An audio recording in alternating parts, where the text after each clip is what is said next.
Yes, we need to get started also because Scott Snyder has a plane to catch, which is probably going to be delayed anyway, but that's okay.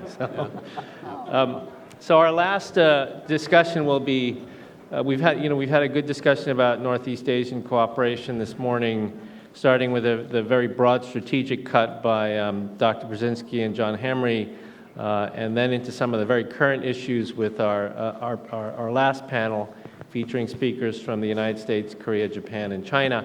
And we thought we'd finish off the morning with a sort of deeper dive on Northeast Asian peace and cooperation with two of the most qualified people in the United States and Korea who could talk about this. You already know Dr. Kang, who was on the last panel, Vice President for Research at the Asan Institute for Policy Studies, and also our good friend Scott Snyder, who is a senior fellow for Korea Studies and director of the program on U.S.-Korea policy at the Council on Foreign Relations, formerly the representative for the Asia Foundation in Seoul, and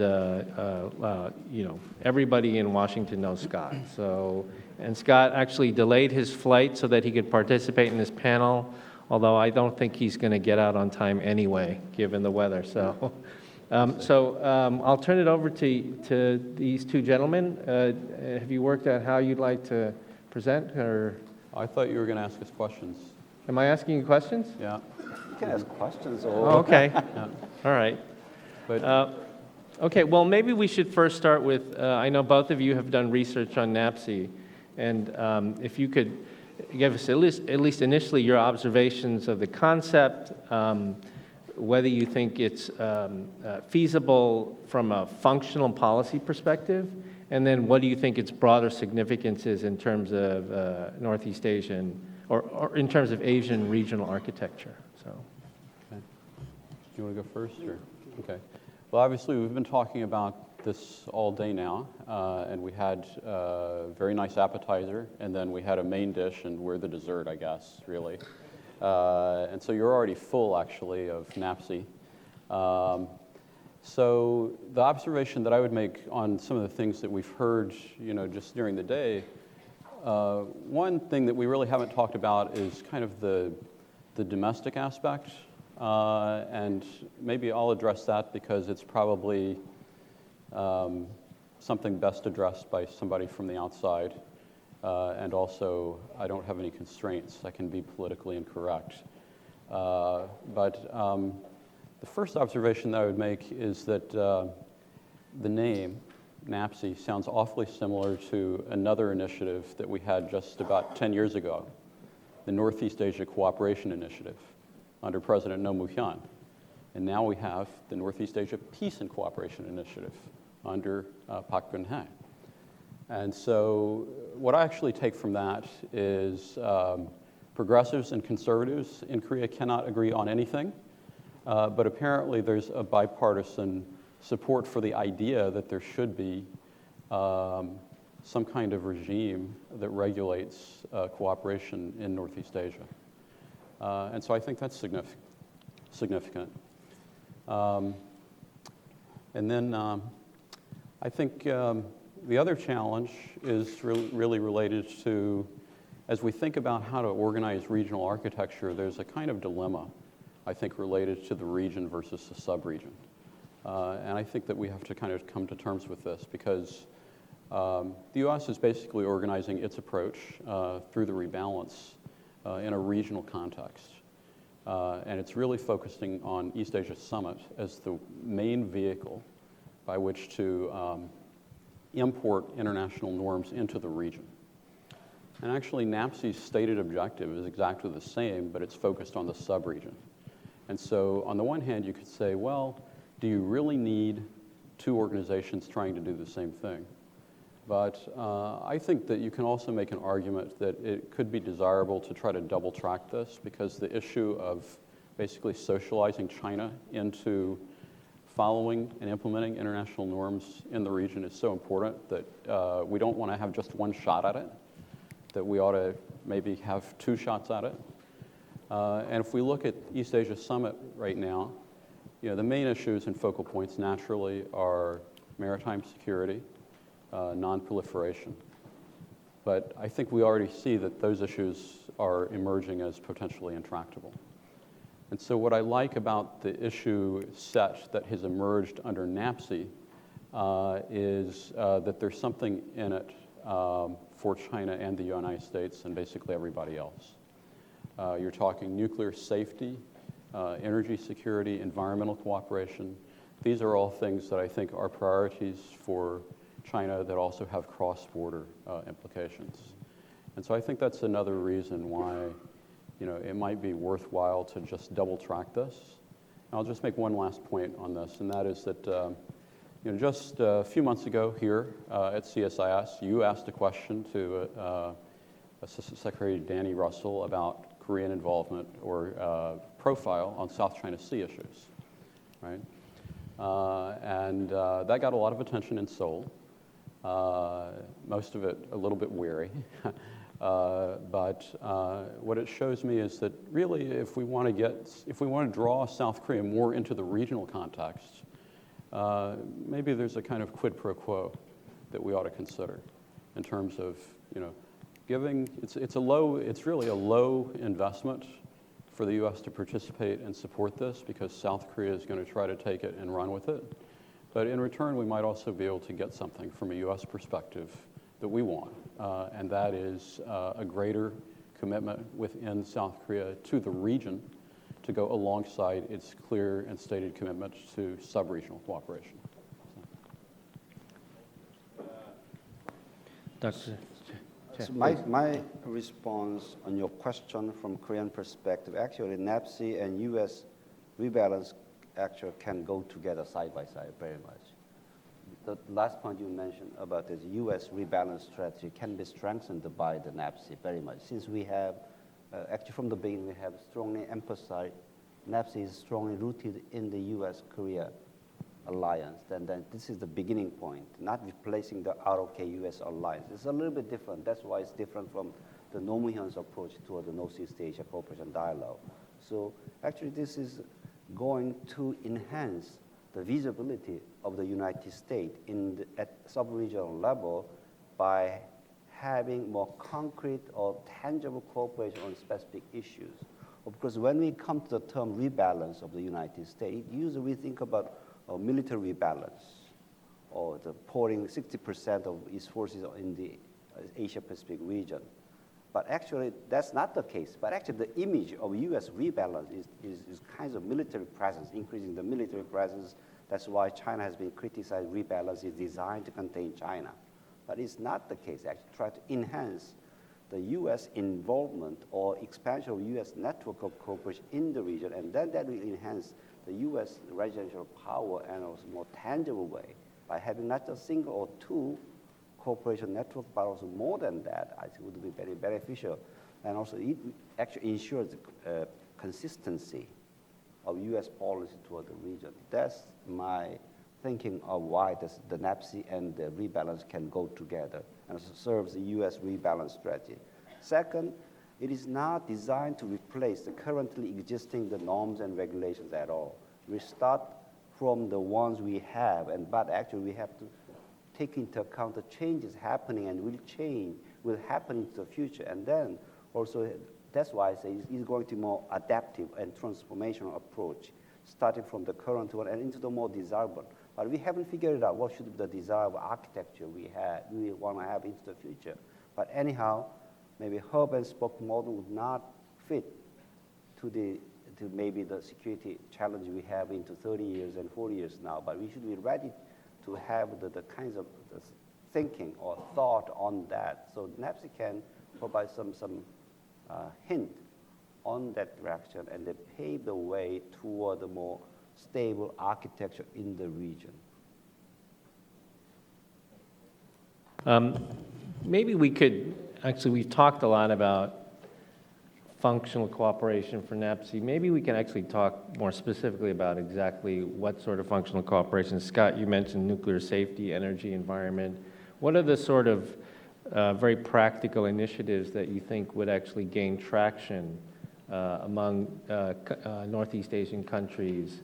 And we can come up with a list, but which are the ones do you really think there's an opportunity to gain traction, and And if so, where in the calendar, meetings that are coming up, would you see it fitting in, whether it's the TCS summit or these other sorts of things? But maybe we should start with first a listing of the functional issues, and then which of these do you think are most ripe for NAPSI-type cooperation? Of course, there are 7 the functional areas we have suggested: energy and cyber. Dr. Shin, you can assist me. But anyhow, among the actually public health, climate change, maritime safety issue. But among these things, I think that the nuclear safety and security is actually the one we can assure the most concrete outcome, because actually TRM Plus has been held already. So we are going to upgrade the top regulators meeting to a higher level.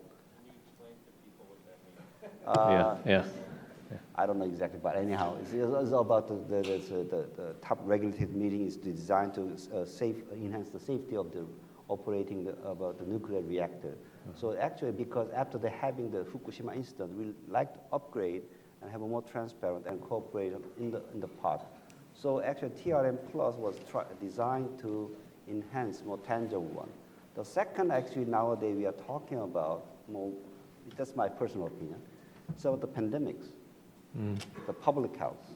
So MERS was the case now, the avian influenza, and it affects not only Korea, but China, Hong Kong, you name it. And third is like the kind of disaster relief cooperation. So if you look at the statistical data, actually East Asia is the home of all kinds of natural disasters you can think of. So those are the top agenda. That's my personal, but only anyhow. But depends on your seat, you can choose different agenda. That's why I said it is not solely owned by South Korea. Each country can have their own agenda and add. It's not just exclusive agenda set. We can expand, depends upon the consultation among all the consulted parties. Okay. Scott? I'll just add, I mean, really the nuclear safety one, I think, is the most compelling on the list. And in fact, I think you could even argue for narrowing the list and just focusing on maybe 2 or 3 key issues. And given the concentration of nuclear plants and the need for common regulatory standards and the need for cross-border information sharing in the event of an accident. And that's actually something that our Nuclear Regulatory Commission, as we can see from Fukushima, is very interested in and probably almost inevitably would be involved with, regardless of whether the accident occurred in any of the 3 countries. And so from that perspective, I think there's a pretty compelling basis upon which to move forward with that. And then actually, I think environmental security issues with their cross-border implications. What's really interesting to me about that particular functional issue in Northeast Asia is that we all know there's been a lot of problems in terms of scheduling a trilateral summit among the 3 leaders in Northeast Asia, between Japan, China, and South Korea, but it didn't stop environmental cooperation from going forward, right? And so that suggests to me that that particular form of functional cooperation has a powerful rationale that can even trump some of the most challenging political problems in Northeast Asia. And so how much, on these sorts of issues, you mentioned that the 3 countries could meet on that. I mean, how much support do you sense in the region from this? I mean, and not just, yeah, that's a nice idea, but sort of real support. I mean, like, from which countries in Northeast Asia do you see some energy from it? I think Kang mentioned in the last panel, Mongolia was one country that was quite interesting. Maybe you could just comment on sort of, as you survey the countries in the region, where do we see sort of some energy behind this idea? Of course, as I said, Mongolia was keenly interested in participating in the NAPSI, and also the desertification was the issue they are faced with, so they are much more interested in doing that kind of thing. Japan, actually over the years, I have been traveling to Japan to discuss this issue with my Japanese colleague, and then Japanese response has become much more positive on nuclear safety issue very much. Still, on the US side, maybe some energy, issue is the one U.S. has most interest, but there's more than that. And also, among all other issues, I think disaster relief is the common agenda, brought all the concerned parties to the same points.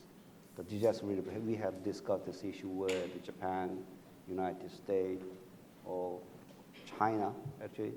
I think this is the most appealing, actually disaster relief issue is the one appealing to almost everybody in the region.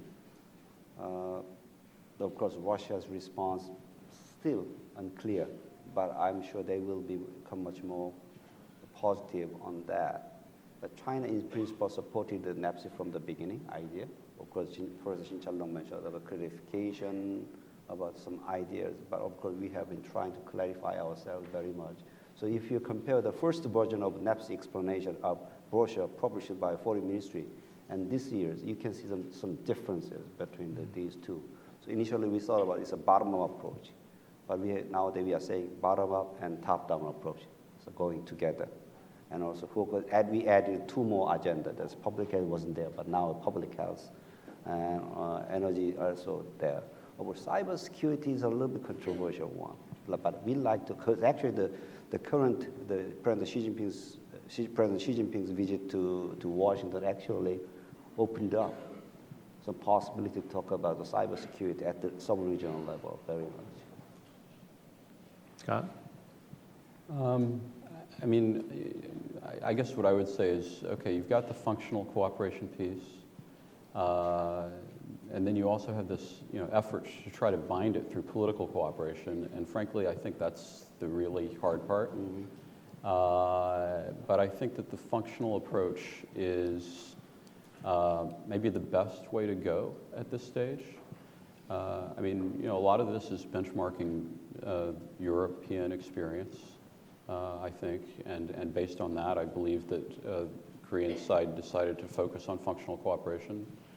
But then you have to ask yourself, well, what really drove political support for that kind of cooperation in Europe?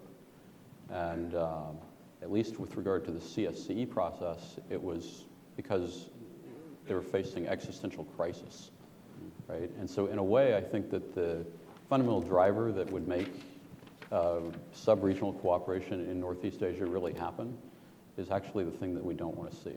Right. Yeah. Which was kind of what Dr. Brzezinski's point was this morning, right? That when he looks around the world and he sort of looks at Asia looks relatively calm compared to other parts of the world, except for one particular problem. Just on you had mentioned sort of the areas of nuclear safety and disaster relief, and the response from other countries in the region. Also, I think on the health issue, there's a lot of potential for cooperation, certainly between the United States and South Korea with regard to SARS and MERS, which are the same family of virus, and Korea has played actually a very big role coming out of MERS to play a leading role in finding a vaccine and working with institutions here in the U.S. But that could also very clearly engage China because of the continuing problems that they have with this family of virus. Okay, maybe what we can do is we can open it up to the floor and see what sort of questions, responses, reactions we have from folks. Our interns are running to get the microphones right now. So if you'd like to ask Dr. Kang or Scott Snyder about any of these issues or other issues, because they're not just narrowly focused on NAPSI, I think they'd be willing to entertain those questions as well. So if there's no question. Well, okay. There's never no question from Chris Nelson. I think I'd be embarrassed, but Thanks, Victor. Chris Nelson, the perpetual question person, and I appreciate the opportunity. The point was made that by one of the earlier discussants that the Japan-Korea relationship is now sort of more on Korea to reach out. And I'm wondering if, as Korea specialists, you would agree with that, Does that worry you a bit, about that notion? Is that how things are seen now? That it's on Korea to reach out more to Japan? What does that mean? You can say. Well, my own view is that Korea has reached out and is reaching out, and that's the reason why we're anticipating that there will be a trilateral meeting in Seoul at some point in October or November. And so, I mean, really, to solve the Japan-South Korea relationship, it's going to require both sides. And so, in a way, what makes me nervous is when I hear either side demurring with regards to whose court the ball is on. I don't know exactly why someone asked Korea should reach out now, because actually we have started our own reach out already, as Scott mentioned. I'm deeply involved in Korea-Japan dialogue in various fora, and also we try to have a practical conversation with our Japanese counterpart. So, but except one thing, because actually we have not resolved the issue of comfort woman issue yet, except that if you closely look at what President Park Geun-hye said on August 15th, actually she much focused on future rather than the past. So that was a clear sign. Actually, that kind of the action or the start was done about a year ago.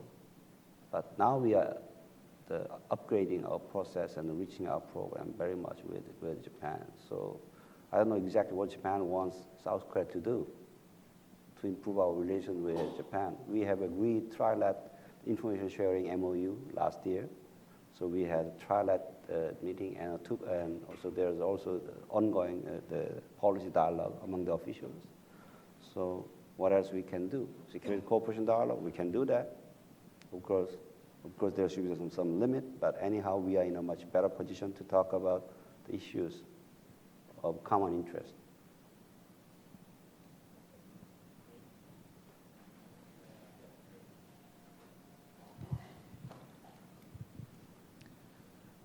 Foremost, thank you for both of you taking the time to bring your expertise and Introduce insight yourself.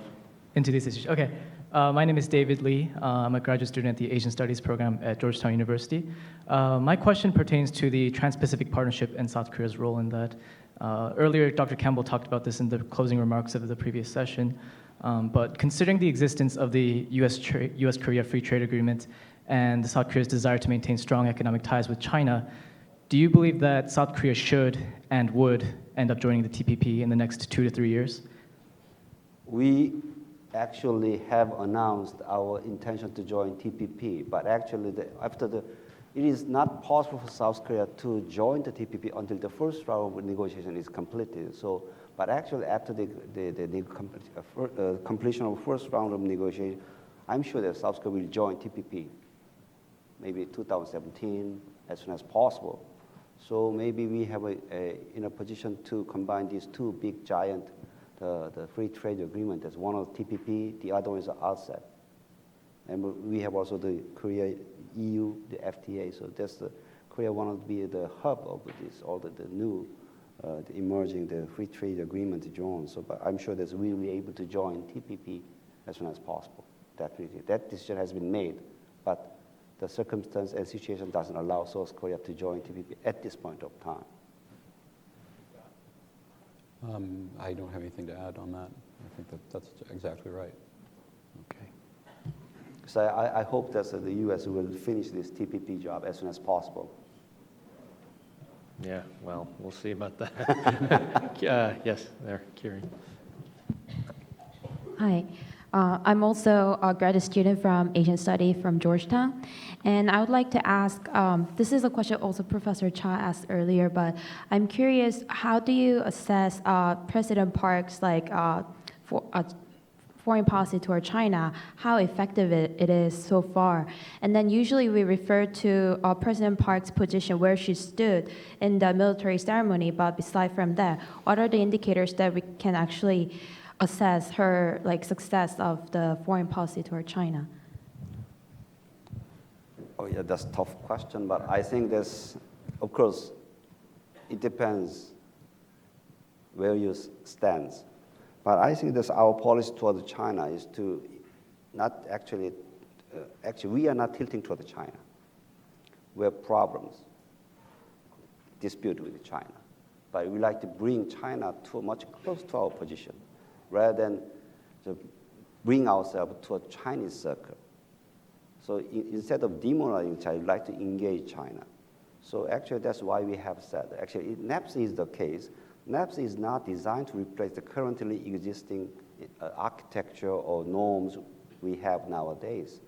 We like to actually continue to strengthen liberal international order and norms and rule of law, all these kinds of things. As I think the person Michishida mentioned about why South Korea is tilting towards China because of North Korea economic trade. Of course, we have the difficulties in dealing with North Korea, but we have to have Chinese cooperation.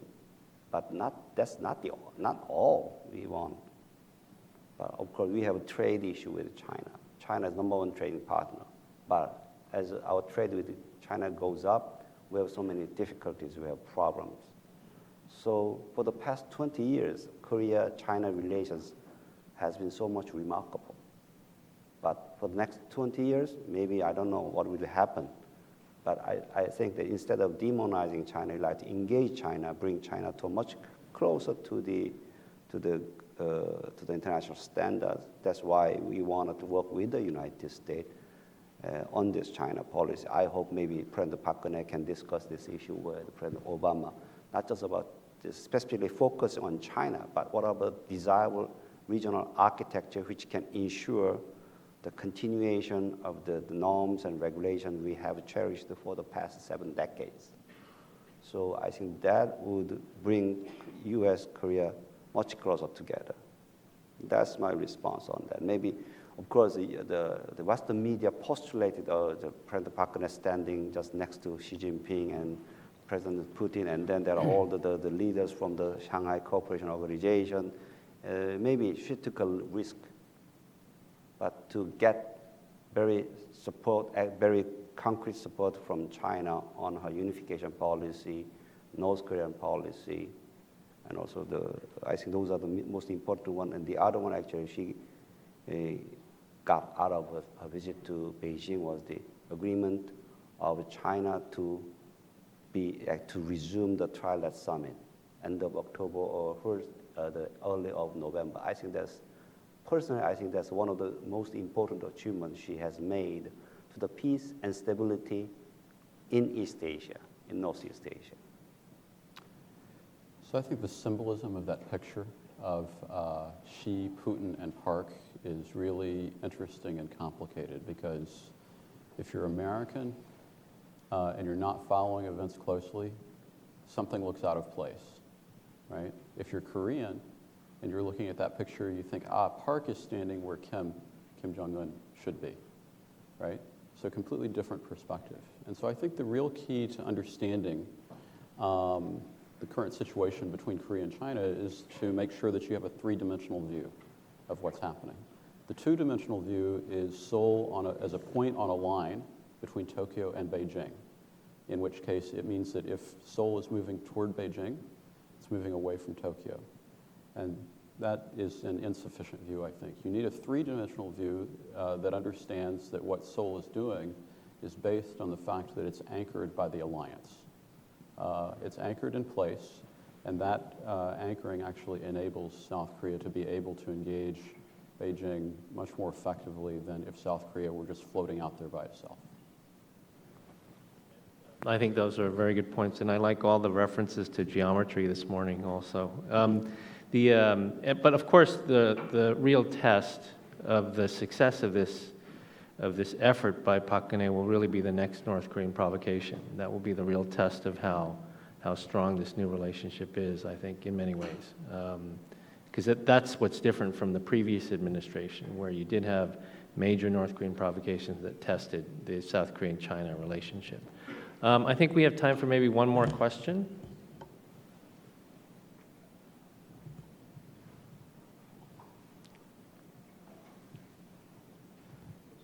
Okay, last chance. All right. Okay, well, I want to thank Scott and Kang for joining us for a discussion to close out our discussion of NAPSI. I want to thank our sponsors and partners, Grosvenor Capital Management, Amcor Technology, and the Korea Foundation. I want to thank our staff for putting together the event today, and I also want to thank the Korea Foundation, Xian Lee, President Yu, for helping us to put on a very good event this morning. So thank you very much, and safe travels for all of you. Thank you.